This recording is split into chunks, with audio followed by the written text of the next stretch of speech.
টিং টং। হ্যাঁ ভালো লাগবে, আমি বলছি তো, বেশি করে ঘি আর আর রসুন থেতো আর শুকনো লঙ্কা প্রথমেই দুটোকে 4টে করে দাও। ওটা কালো হয়ে যাবে, রসুন দিয়ে দিয়ে দেবে, খুব টেস্ট হবে খুব। হাই বন্ধুরা, আবার চলে এসেছি তোমাদের দুপুরের কাহিনী নিয়ে। কি যেন রান্না হয়েছে তারা, সোয়াবিন আলুর তরকারি, ডাল। সোয়াবিন আলুর তরকারি, সবটা খুব সুন্দর হয়েছে, দেখতে পাচ্ছ গন্ধ। চাটনিটা দেখাচ্ছি। ডাল এই যে হচ্ছে, ডালের তো গল্প প্রথমেই শুনলে কি কি দিয়ে ফোড়ন হবে। কারণ সবসময় আমরা বাঙালিরা খেতে পছন্দ করি মুসুরির ডাল বেশি ধরে, হ্যাঁ তাই কি না?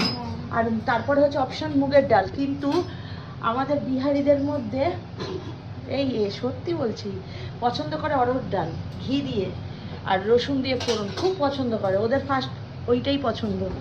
আর আমরা মুসুরির ডালটাকে একটু পছন্দ করি, বাকি তো সবই খেয়ে নিই। সেটা মনে হয় টেস্ট হলে খাবার সবই সুন্দর। এটা ভাত করে রেখেছে, এটা চাটনি সেই বলেছিলাম না গুড় দিয়ে, আর ওখানে হচ্ছে ডাল আর সোয়াবিনের তরকারি রাতে করবে, আজকে মঙ্গলবার। আজকে রাতে পরোটা ছোলার ডাল, পরাঠা হোগা ছোলার ডাল হোগা। ঠিক আছে, সোনুর গেঞ্জিটা আজ বাইরে দুদিন ধরে পড়ে রয়েছে, যাই হোক।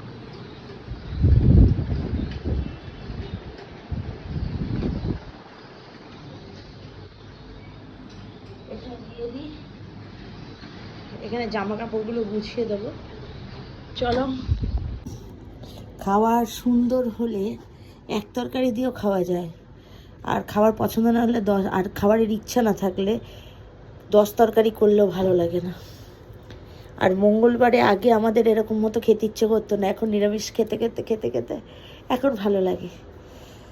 আর কারণ আমার মেয়ে সপ্তাহে 3 দিন, বৃহস্পতিবার, মঙ্গলবার, শনিবার নিরামিষ খায়।